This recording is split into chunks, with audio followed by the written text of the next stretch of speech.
Rehabilitation and many other protections that came into place. So all of those steps together, you know, banning DDT and putting them on the list and protecting them federally were huge steps towards their recovery.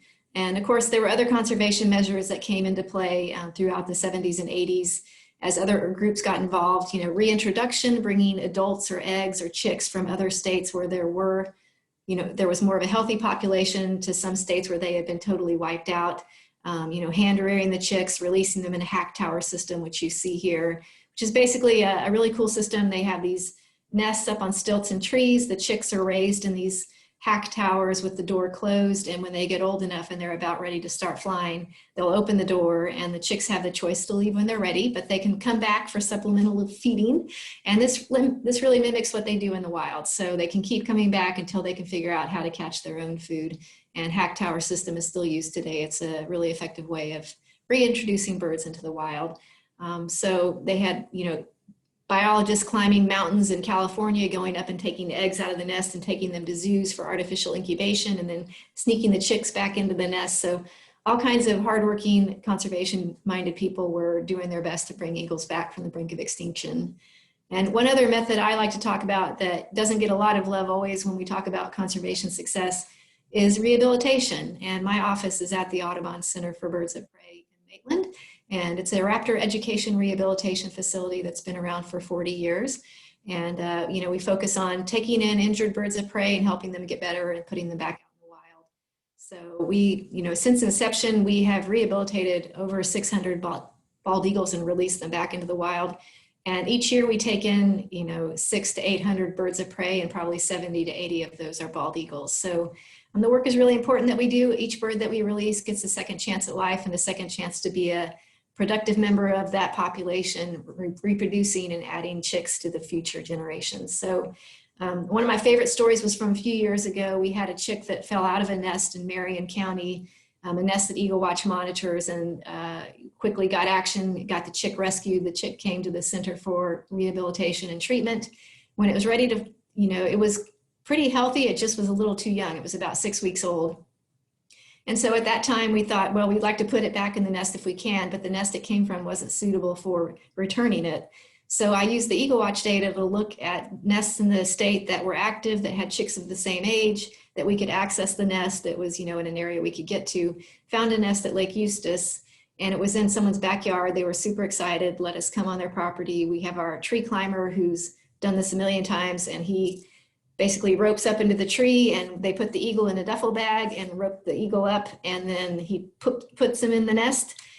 So this is the video he took quickly as he put the eagle in the nest. You can see we banned all of our eagles before they get released so that we can identify them. And so the happy ending was the family here took in this bird like it was one of their own. We always say eagles either can't count or they don't care. And they raised it like their own. They all got along. All 3 of those chicks fledged successfully at the end of the season. So a nice happy ending for that nest and that bird that got a second chance. So shout out to all of my hardworking fellow employees at the Center for Birds of Prey and the clinic who, you know, raise birds and do all of that hard work each year to help those birds get back out into the wild, and the many other wonderful organizations around the state and country who do that. It's often a thankless job and many overtime hours. So, but like I said, all of those things together, those conservation measures, the different actions people were taking, the federal protection, banning DDT, really did make a difference. And that's the great success story of bald eagles. And, you know, we don't have a lot of great success stories. Sometimes it can get really discouraging when you watch the news. But when you think about the bald eagle, it reminds me that we can make a difference when we take steps to protect and help a species. And they were down to under 500 breeding pairs in the US before they were listed in the early 70s. And then by 2007, they considered to be made a full recovery, and they were removed from the list of threatened and endangered species. So that was a great success story again. Looking here at Florida, we were down to less than 80 breeding pairs in our state in the early 70s when the birds were listed. And then by 2007, we were up to about 1,200 breeding pairs. And last Florida Fish and Wildlife estimate was our state probably has close to 1,600 breeding pairs, which is one of the largest populations of breeding bald eagles outside of Alaska, if you didn't know that. So I didn't even know that until I came into this role. And we're really fortunate to live here and have so many bald eagles that are nesting, and so many bald eagles you can see pretty much on any given occasion, as I'm driving around Orlando, I see them quite frequently. So it's a real fortunate blessing to live here. We're going to talk a little bit about bald eagle biology if you're not super familiar with them. You know, they are a huge bird, beautiful to see up in the sky, perched in the tree. Here in Florida, our species, they're a little bit smaller than the birds up north. So if you're from the north or have visited Alaska, you'll notice the eagles up there are larger than our birds. And our birds, you know, females might weigh 10 to 12 pounds, males might weigh 7 to 8 pounds. And they can live quite a long time. The oldest bird in the wild was 37 when it died, and it was banded as a chick in its nest by a biologist as part of a study. And then unfortunately years later was hit by a car, and when they recovered the body, they found the band and traced it back to see that he had been banded as a chick 37 years before. But in captivity, of course, where they don't have to worry about car strikes and other things, they can live up to 50 years or so. And they do eat mostly fish. You see those iconic photos of them swooping the fish out of the water, but they love waterfowl, which is one of the reasons they also nest here in Florida in the winter, because it's our dry season.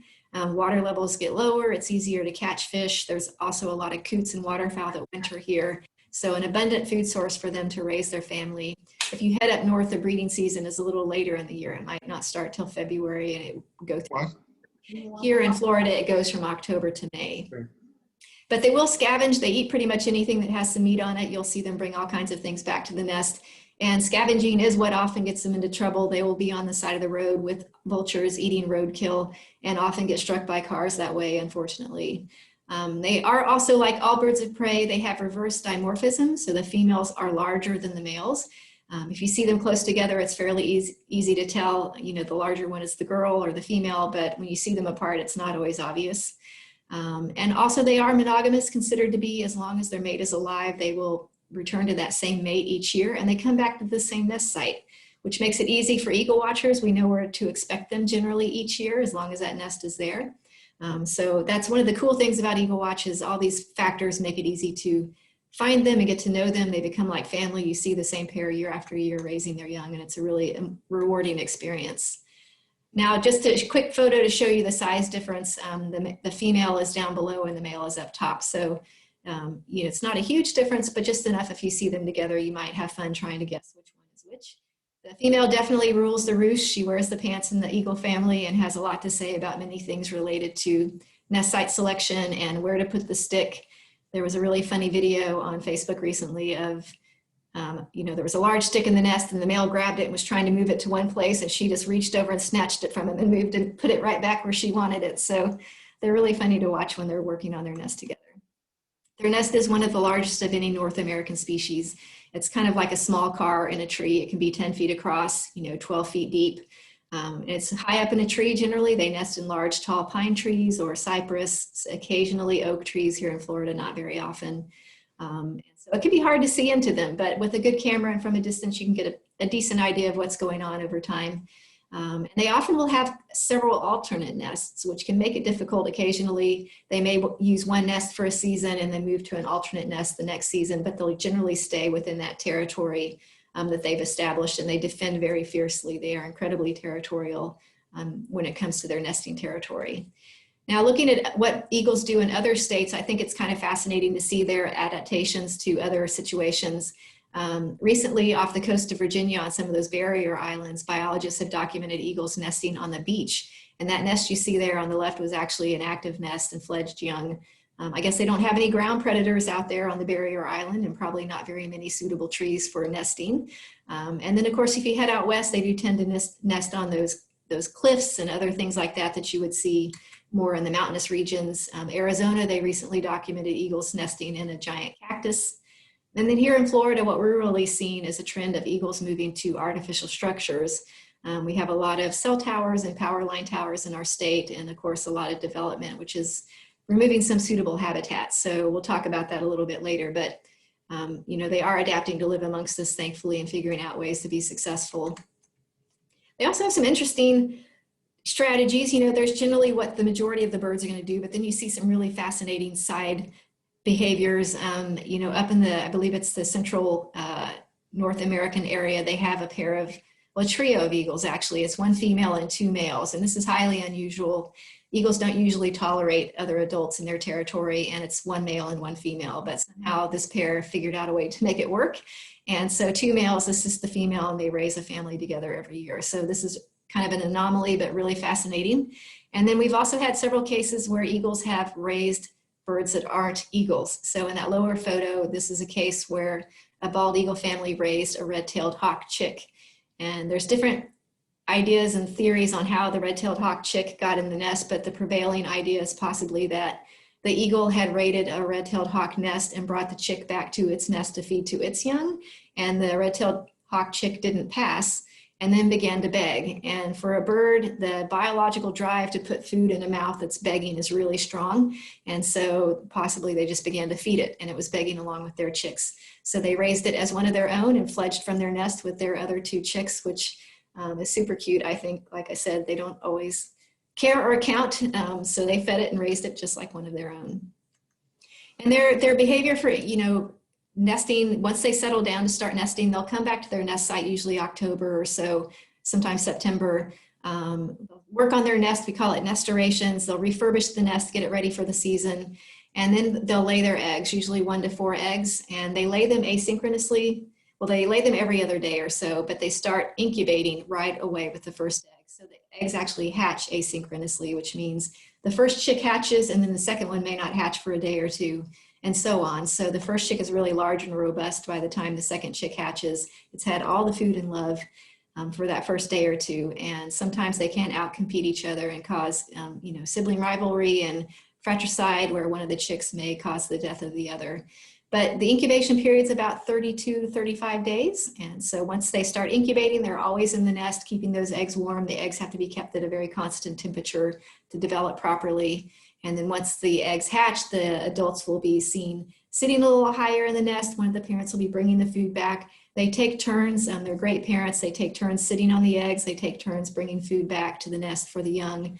And you'll see those feeding behaviors and the chicks getting larger and larger to the point they're moving around the nest and eventually flapping their wings. We call it winger sizing. They'll get out on branches in the tree until they're ready to take their first flight at about generally 10 to 12 weeks. Some of them stay around till 16 weeks, the lazy ones that don't want to leave.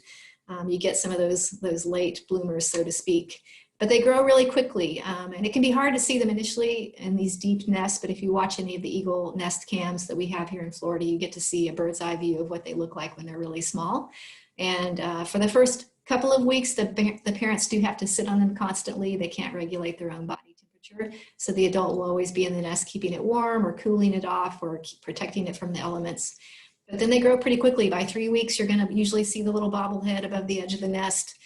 They have a white little mohawk, super cute, and then eventually they're shedding the mohawk and growing in their brown feathers, getting rid of all the fluff and the fuzz till the point that they're ready to leave the nest. They are completely brown.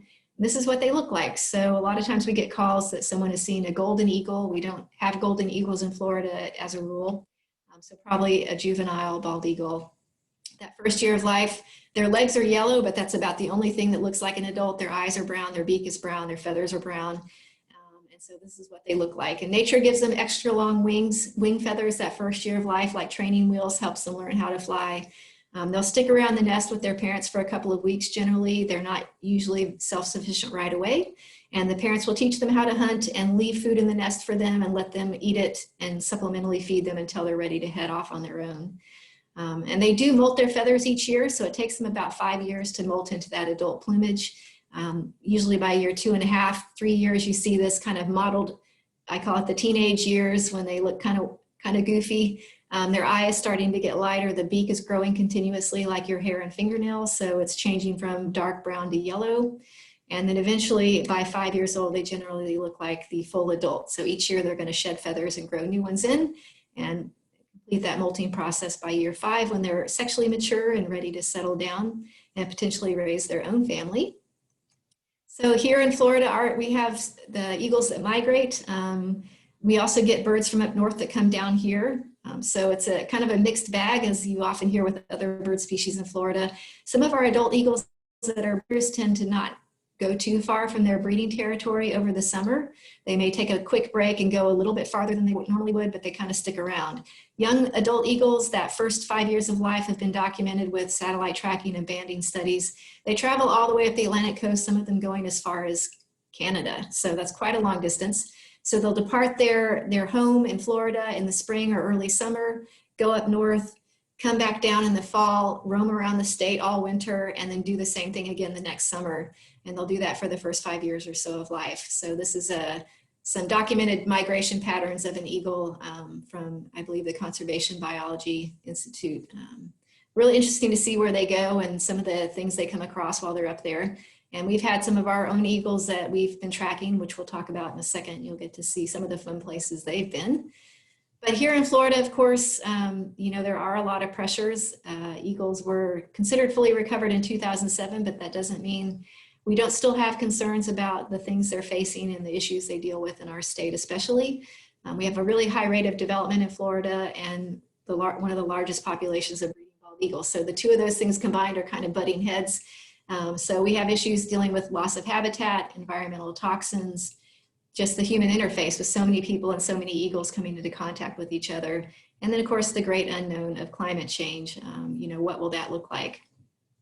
So we'll kind of get into some of these a bit here as we go along. But just to remind you that even though they're no longer on the list of threatened or endangered species, they are still protected by both state and federal laws. And mainly the things that are, you know, they look at the federal level, it's illegal to cut down a nest tree still without a permit. You cannot cut the tree down without a permit, even if it's not active. And it's illegal to disturb eagles or bother them, harm them, kill them, shoot them, etc. And the main thing we deal with here in Florida is the disturbance factor. We were chatting earlier about a nest here in Winter Park that is in an area that used to be a big open lot, and now they're building a giant home right in front of it. So these are the issues the eagles have to deal with. Thankfully, they are very adaptable and they're learning to live amongst us. But generally, U.S. Fish and Wildlife suggests that during the nesting season, to avoid disturbing eagles, which is a federal violation, that you should refrain from doing any work within 330 feet of the nest. And this is only a guideline, not a law. I have seen permits issued for house construction 100 or 200 feet from a nest. So U.S. Fish and Wildlife makes those determinations when they get their permit applications, but generally a permit is suggested if you're going to do work that close to the nest, just to make sure you don't incur a federal violation, which can be, you know, $10,000 plus in fees and possible jail time. It's a very serious violation. So those are some of the protections they have. But talking about loss of habitat, again, eagles are incredibly territorial and they will fight to the death. We get many eagles in the clinic each year that come in with territory fight wounds. And you can see the photo there. It can be very serious and not all of them survive, unfortunately. The photo on the right shows you how closely eagles are living to each other now and how close they're nesting with each other in Florida. It used to be back in the day, biologists said eagles would have a territory that was a mile radius around their nest. And now here in Florida, we're routinely seeing eagles nesting within half a mile, 3/4 of, or even less actually, 1/4 of a mile, 3/10 of a mile. Down at you know, Lake Kissimmee, they've got several nests that are within just a little bit from each other, 2/10, 1/4 of a mile from each other. So the good news is they're learning, you know, those are good areas down there where they have a lot of food resources and they can possibly tolerate the competition, but it is becoming an issue as they're being squished into smaller and smaller spaces for nesting. Toxins they deal with, the main one is still lead. Lead bullets come into play. Eagles do feed on dead carcasses, and so if you have maybe a hunter shot an animal and left it out in the woods and the eagles feed on that, they can get secondary lead toxicity. Unfortunately, people still do shoot eagles. We get a couple of eagles each year in the clinic that have been shot. So various factors that way. Lead toxicity is very serious. Barbiturate poisoning is from the euthanasia solution that's used on, you know, maybe pets at a vet clinic when they're, you know, humanely euthanized. If those bodies go to the landfill, they're supposed to be properly buried at a certain depth, but if it doesn't get done, then eagles that live at the landfill, which there are a lot of eagles that love the landfill, there's a lot of easy food there, they can feed on those carcasses and get the secondary toxicity from that euthanasia solution and go into a coma and pass away. And that's the photos you see there. Actually was an eagle that was rescued at the Osceola County landfill. And she was so near death, the person who rescued her and drove her up to us thought she had died on the drive up. But thankfully she was still alive. And the good news is it's an easy fix. You just need to, give them some fluids and TLC and flush the toxins out of their system. And a week later, she was feisty and ready to go. And we released her down back in Osceola County at a beautiful lake setting. So she did well. Rodenticide is also an issue if parents are bringing back rats to the nest that have eaten rodenticide. The chicks especially are very vulnerable because of their small body size. And we did lose a chick last year in the Southwest Florida Eagle Cam nest, sadly died from rodenticide toxicity. Thankfully that pair, it was early enough in the season, they tried again and they ended up fledging young that season, but rodenticide is still an issue. AVM we haven't really seen in Florida. It's avian vacuolar myelinopathy. It's an issue we're seeing in states north of us. They think it's related to hydrilla and the foliage that's in lakes that waterfowl feed on, and then the eagles feed on the waterfowl. And it's a neurologic issue that can affect the brains of eagles. So knock on wood, hopefully it won't make it to Florida, but it's something we're keeping an eye on for the future. And then just the human interface, like we talked about, beagle strikes are a big issue. Lots of eagles every year get struck by cars, and a number of their birds that come to us in the clinic are from eagle strikes. Fishing line is a huge issue for many species of birds. And I understand, I've talked to a number of fishermen and they're like, sometimes we're trying not to cut the line, but sometimes it's unavoidable. And I understand that. Whenever possible, do your best not to cut the line. What can happen is the adults bring a fish back to the nest that has a hook embedded in it, and then the chick gets caught up in the fishing line or the hook itself. The picture in the middle was an eagle that was feeding on a fish in the nest that had a hook in it and got its beak stuck in one end of the hook and its feet stuck in the other end, and it was basically hogtied and couldn't get itself loose from that to feed. And thankfully this was a nest the EagleWatch monitored, and we got permission from Fish and Wildlife to access the nest and rescue the bird. And so we were able to treat it and get the hook out and then release it back at the nest not too many weeks after that. So that was another happy ending. But plastic debris is also an issue. We've had chicks found under nests that have been wrapped up in netting and other things that are used on lawn care products, etc. So just think about, again, what items you're putting out there in the wild and what you're introducing into the environment. But, EagleWatch is really the power of community science. We talk about all the different species we're trying to protect, and community science was something that started with Audubon, over 100 years ago with the Christmas bird count. It's the idea that conservation is too large of a job just for a few people that are in conservation organizations doing that work, that it's really all of us getting together and working to protect the species. And EagleWatch started with just a handful of volunteers in Central Florida in 1992. And it was back at that time, eagles were still listed as, threatened or endangered. And people were concerned about the population in Florida with the rapid development going on. So these volunteers went out, 22 volunteers in 3 Central Florida counties began monitoring nests and collecting data. And the program grew from there over the years. This last season, we were active in 46 counties. There's 67 counties in Florida. And we had 480 volunteers monitoring 850 nests. So obviously that's too large of a job for me alone. I love all the volunteers. They really are the heartbeat and the blood of the program out there doing the hard work and collecting the data every season.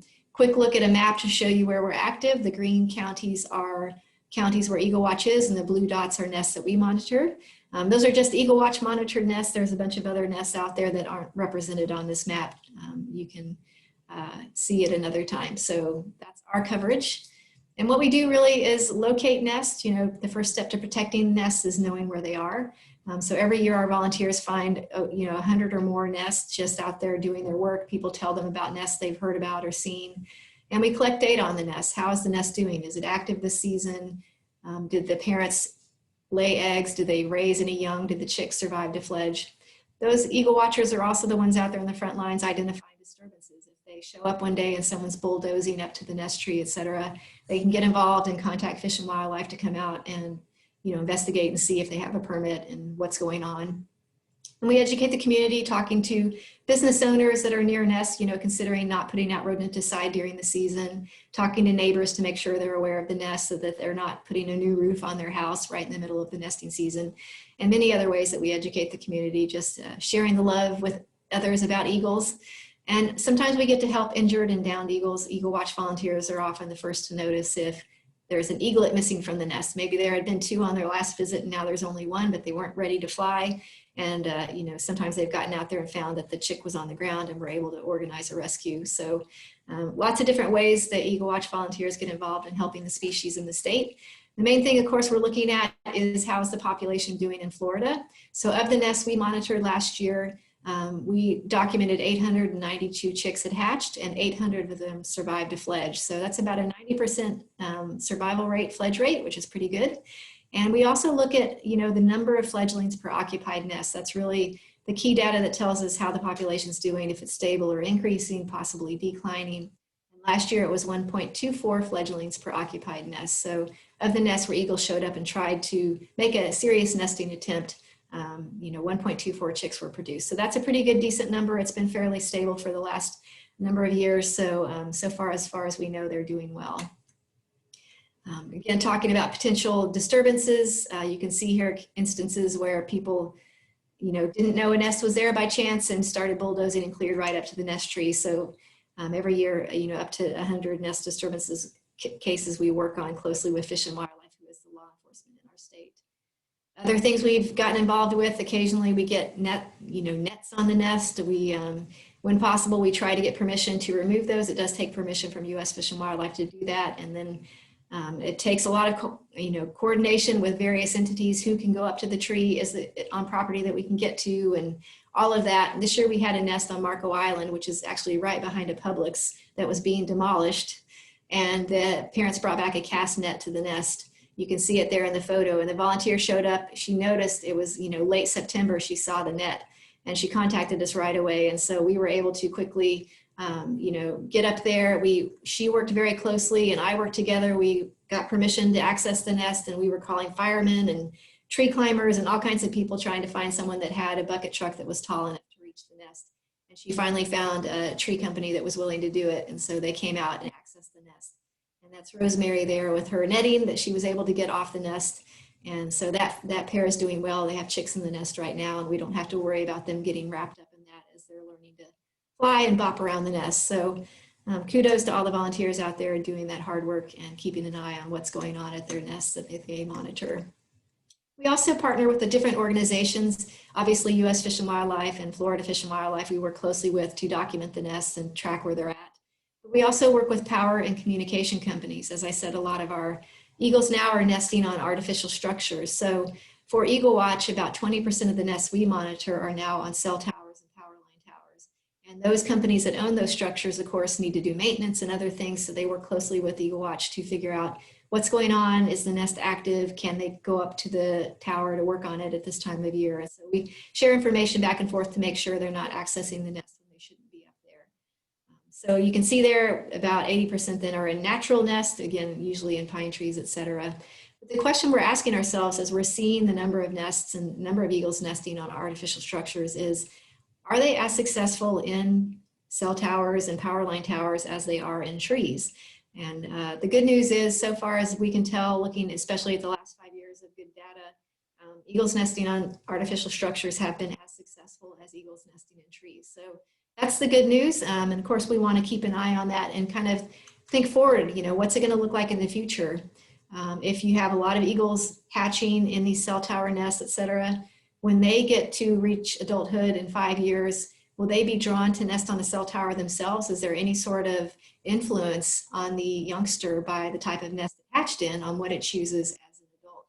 And so to look at that, we've started an auxiliary banding study back in 2017, working with the Audubon Center for Birds of Prey Raptor Trauma Clinic. So whenever young eagles come into the clinic that have fallen out of a nest or were injured, before they get released, we will band them with a colored band that's based on the type of nest they came from. So if they came from a natural nest, they get a green band. If they came from an artificial structure nest, they get a black band. And then we DNA sex them just to see if they're male or female, to see if there's any correlation about nest site choice down the road. And that we're just hoping it'll give us some more insight into the future of the eagle population in Florida with this trend that we see of them nesting on artificial structures. And so far, since 2017, we have banded and released 48 young eagles from the clinic. Most of them came from natural nests, and interesting, the majority of them were female. And my guess on that is because the females are larger and maybe a little more precocious. Possibly they're the first to kind of get rambunctious and get themselves in trouble and fall out of the nest or blow out of the nest. That's usually the eagles that come to the clinic as youngsters are birds that got out of the nest just a little too early, weren't quite ready to go. So you can see there the band, you know, the silver federal band is almost impossible to read. It's 9 digits stamped into metal, and you have to have all 9 digits to positively ID the bird. So it can be really frustrating. We have a number of banded adult eagles in the state, but it's always very difficult to ID them, you know, accurately. But the auxiliary band is really easy to see. So nice bright colors, big letters and numbers. And we have had a number of resights. You know, since we started, we've had at least 4 of them have been resighted 2 or more years since they were released. And we've had 3 of them resighted out of state, West Virginia, Ohio, and North Carolina. So really cool to see how they're doing and get those reports back. We have some that are seen routinely throughout Florida. We were talking just earlier before the program started about the eaglet that was rescued from the nest off Plant Street in Winter Garden. It was got out of the nest a little possibly early last season and was on the ground, and Florida Fish and Wildlife came out and rescued the bird and brought it back to the clinic for treatment. And it was pretty much almost ready to go. We had it for a couple of weeks, fattening it up and getting ready to fly. And then we released it at the end of March. And then 3 weeks later, that picture on the left is actually that bird. She was seen on the beach in North Carolina at Cape Hatteras. So biologists there snapped that photo and reported the band, which was super cool to see that she's doing well. And then the bird on the right is one of our rock stars. Eugene was banded as a baby the first year of our program in 2017. And Eugene actually ended up being a female, and she has been seen at least 5 times in the state repeatedly. She likes to hang out at the Manatee County landfill, and she's been seen at several other places. At Honeymoon Island is one of her other favorite spots. So it's really fun to see the photos and see how they're doing and that they're doing well. So, you know, there's a lot of different ways you can help eagles, thinking, you know, like we talked about, keeping it clean, thinking about what you're putting out in the environment, reduce, reuse, recycle. That sad photo there was actually taken not too long ago. We had an eagle that was rescued in Pasco County that had a fish hook stuck in its beak. Thankfully, we were able to get that hook out of the beak. Tampa Bay Raptor Center, fabulous group over on the West Coast, were able to rehabilitate the eagle and release it back into the wild. If you know of nests in your area, you know, keep an eye on them. If you see anything going on that's disturbing the nesting pair, always give Florida Fish and Wildlife a call. They can come out to investigate and see if it's something that they can do anything about, possibly stop the work, stop whatever's going on. And eagle watching etiquette, we do have so many nests around. It's very popular, especially with photographers, to get that excellent photo shot. But just think about, you know, they're up there raising the family, try to give them their space. We always recommend that our volunteers not get any closer than, you know, the buffer zone, just to make sure the eagles aren't disturbed by you being there, so that they have a quiet place to raise their young without, you know, being worried about what you're doing or you're not distracting them from taking care of their young. And say no to toxins. If you have ways to treat your lawn or, you know, treat pests in your area that don't require rodenticide or other things like that, those are always good moves to take. And of course, you know, there's always EagleWatch if you have some time and you want to get involved. Just a quick, you know, overview of what's required for EagleWatch volunteers. We do ask that they monitor their assigned nest during the breeding season, which runs October to May. So it's kind of a long season, but it's during the beautiful time of year when it's fun to be outside, right? We ask that they monitor their nest twice a month for at least 20 minutes. And then the data they collect, they put into either a web form or an app you can download onto your phone. So it's pretty easy to do, but does require, you know, a little bit of tech use there on the internet or your app on your phone, using binoculars or a spotting scope, of course, to see what's going on in the nest. So it's not too complicated. It's a lot of fun, or so my volunteers tend to tell me. They really enjoy it. So if you're interested, don't hesitate to reach out to me. You can reach me at my email, eaglewatch@audubon.org. You can learn more about the program at the Center for Birds of Prey website there, you see, cbop.audubon.org.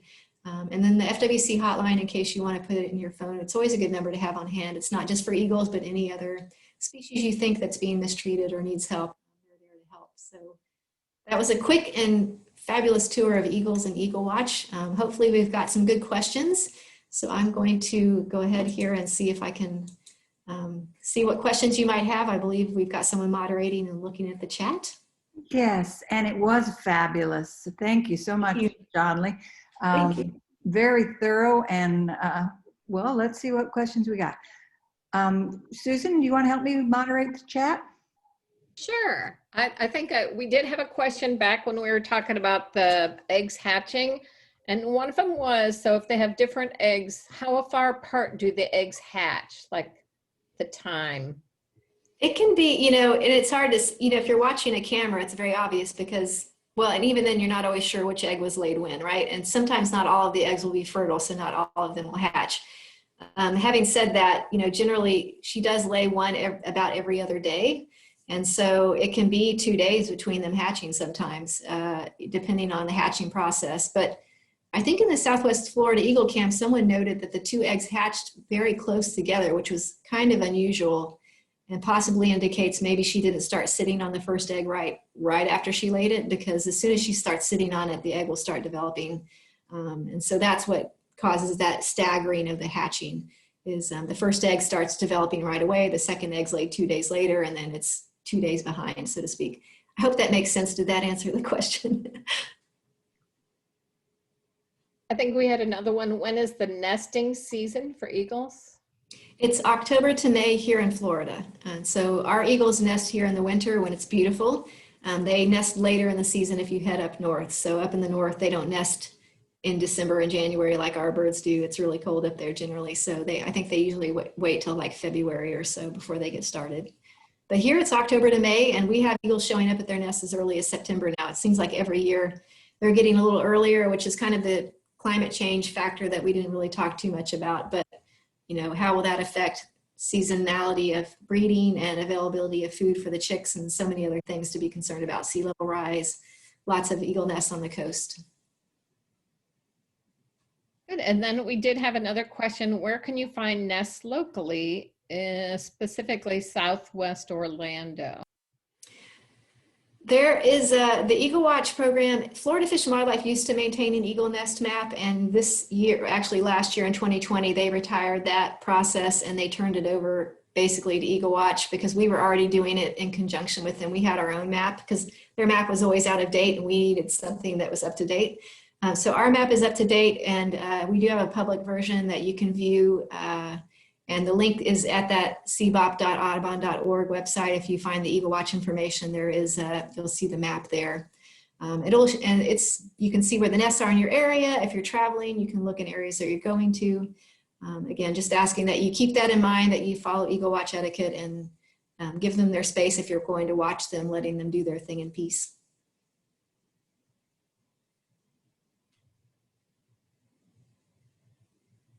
Got some good questions. Susan, are you reading those?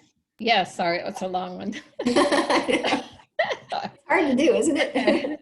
I'll read it. Certainly monitoring will be valuable regarding climate change, yet is there a maximum eagle population that you would consider stopping the monitoring at?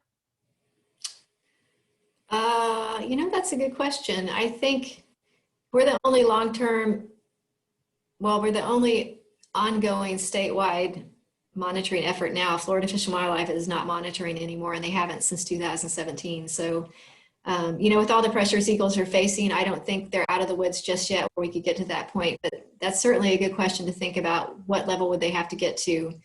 The population is kind of leveled in the last few years. They've been around 1,500 since probably 2014 or 15.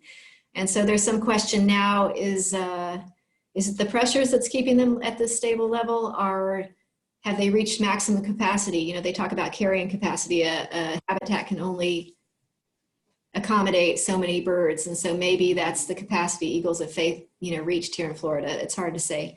And that's kind of what the data tells us. You know, we want to be able to know, are they continuing to be stable? Or are they going to start declining? Fish and Wildlife, I send the data to Fish and Wildlife and they keep an eye on it. It helps them know if maybe we need to consider some different protections again if they start going back down.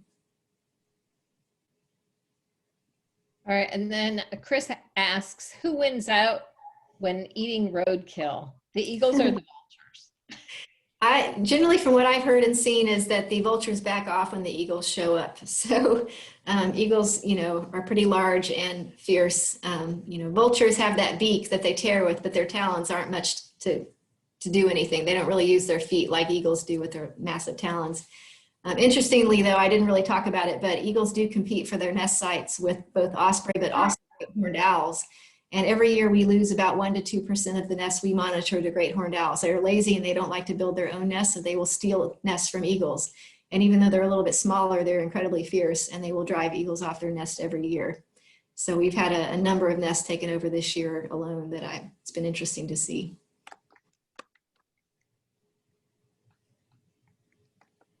Oops. What is the farthest distance one of your rescued eagles has been resighted? I think probably the one that made it to Ohio was the farthest of our young birds from the auxiliary banding study. I'm not as familiar. We have a long-term data set, of course. You know, we've released over 600 eagles and all of those are banded. So I don't have my pulse on exactly how far maybe those birds have been seen. But for the study that I'm involved in, I think Ohio is probably the farthest we've seen one go so far. Juanita asks, do you have any scientific publications as a result of the studies you're doing on eagles? Not yet. That is definitely on my list. The job is a little all-consuming and overwhelming. One person managing the growth, it's been growing every year and it's a good problem to have, but finding the time to write is always the difficult part. So we do put out an EagleWatch annual report every year that goes out to the different corporations and foundations that sponsor our work and our partners and stakeholders, and also all of the volunteers get a copy. So that's not a scientific publication, but it does give you an overview of what we do and some of the things we're seeing for sure. And Jack wants to know, will an eagle use an Osprey platform? And if yes, have those numbers increased? Eagles will use an Osprey platform. I don't feel like, from looking at our data, it has really changed that much over the years. And sometimes they go back and forth. Eagles might fight the Osprey off one year and use it for a while, and then the Osprey come back and take it back the next year. And sometimes they stagger it. The eagles will use it, and when they're done, the Osprey will take over. But where they tend to fight more is sometimes on cell towers, because both of them really like cell towers. And so, that's not an Osprey platform per se, but it is a structure they both like to use. So Beth wants to know, do you have a GIS layer of the eagle's nest that are monitored by the EagleWatch program? I do, yeah. And so I have stakeholders and other entities that I work closely with, and I share that shapefile with them so that they can look at it for their needs, like, cell tower companies that need it to know what's going on. And another question, I was told that eagles that visit Florida don't come from far states. She says she doesn't actually believe that is a fact, but do we know? I know, obviously, when one went to Ohio, but do we know where they're coming from, the ones that migrate in? Yeah, I think anecdotally, just from my experience, and some of the adults that have been sighted here in Florida, I often get, people will send me pictures and say, who is this bird? And there are some other researchers up north that are banding their birds and studying them. And so off the top of my head, the farthest I know of an adult that came down here that's not part of our population that was banded as a chick up north was in New York. But there's possibly birds from farther away. I'm not up on all that, unfortunately. I don't have the data right off the top of my noggin. Any thoughts of attaching GPS trackers to adults or subadult eagles? Yeah, I would really love to do that. They did a lot of that back in the 80s and 90s, but no one has done it in a really long time here in Florida. And certainly our state has changed a lot. I moved here in the 90s, and if you've lived here a while, I think it would be fascinating to do it again and see if some of the things they learned from back then are still holding true, or is it changing? Eagles are definitely adapting to living amongst humans. So I think it would be interesting to see if their foraging range has changed or where they're going has changed. But of course that takes money and permits and, a process of managing that program and the data. So it's something we've talked about around here and there, but it just hasn't come to fruition yet. Hopefully one day. And I think this one question is, will eagles steal fish from an osprey? Oh yeah, you see it a lot. Yeah, I say eagles say work smarter, not harder, or the flip side of that is they're kind of lazy. And osprey are really good at catching fish. So you will see it often. You'll see the eagle waiting for the osprey to catch the fish. As soon as he gets it, the eagle takes off after the osprey.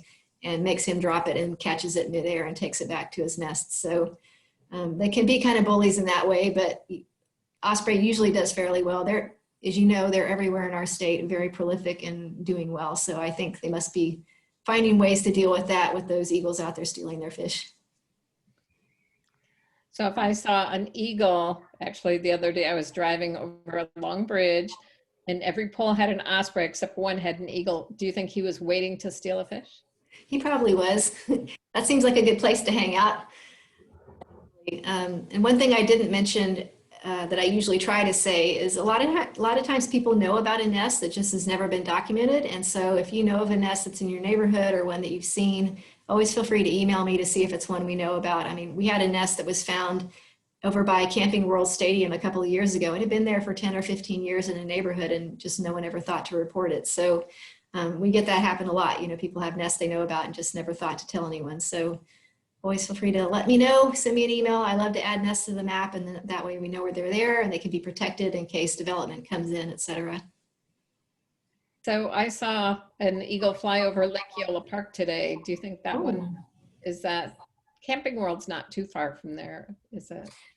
Yeah, there's a couple of places where I routinely see eagles, and especially if you see two of them together, you know they probably have a nest within half a mile because they don't generally get that far away from their nest during the season. So I suspect there are several in the Winter Park downtown area that we don't know about. So they're out there. We had the pair that nested in Greenwood Cemetery for a long time, and then owls took over that nest, and then lightning struck that nest and the tree fell. And we're almost positive the Greenwood pair is somewhere in that neighborhood area. No one's either found it or told us about it yet. So maybe it was the Greenwood Cemetery pair, who knows? And can people see them at the Center for Birds of Prey? And if so, what are the hours? Oh yeah. Yeah, so the Center for Birds of Prey, in addition to our raptor trauma clinic, we do have resident birds that came to us that couldn't be released. We have over 50 birds, all the different species you'll find in Florida that live with us as permanent residents. And, of course, with COVID right now, we do have some special procedures and protocols in place. We are open every day except Monday, so Tuesday through Sunday, 10 a.m. to 3 p.m.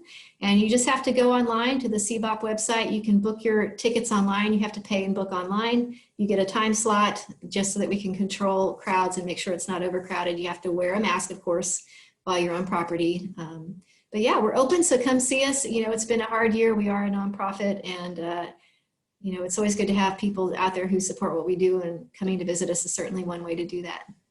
About how many eagles do you have in there? On our property, we have 2 that are permanent residents, 2 females, and then we have 3 adult bald eagles that are part of our education program. So they came to us as chicks, and we're trained to be used for education. So they sit on the glove. They're, they have the falconry equipment. We have 2 males and 1 very big female named Paige, who every year she lays her eggs, just like chickens lay eggs, even when they're not fertilized. She lays a couple of eggs every year, and she just laid an egg last week. So we have like a bet going on in the office when she's going to lay her first egg. So she's super cool. You want to come see her. She's a big girl. She weighs 10 pounds, and I have to lift weights so that I can carry her. And Delcy wants to know if you still have Trouble at the bird. Oh, yes. Yeah, Trouble is 38 now. He's our oldest bird, and yeah, we still have Trouble in Francis. Francis is the other male eagle. Yeah, Trouble's getting old. He's got cataracts in his eyes now, so he's a grumpy old man, but we love him. And I think one more question here. How many of your nests have had observations of eaglets today in January? I wish I had that number. I'm a little behind on crunching the numbers because of the volume of nest reports. I think as of the last time I checked, I want to say 8,000 nest reports so far this season, and we're not even done. So trying to keep on track of that is difficult, but a lot of our nests do have young already, but it's not over. I always have to remind my volunteers, sometimes they get discouraged and stop going. We do have pairs that don't nest until March or April, and their young don't fledge until June or July, which is past what's in the books, but the eagles don't always pay attention to what the books say. So yeah, some have chicks already. Some of them are large, some of them are really small, but there's more to come. The season's not over yet. So always fun to see. All right, very good. I think that's it for our Questions. questions. Very good. Thank you. Thank you so much, Thank Shawnlei. you. And thanks everybody for coming. Yeah, email me if you have questions. You know where to find me. Okay. Definitely. Night, everybody. We hope we see you next time. Bye. Good night. Thanks, everybody.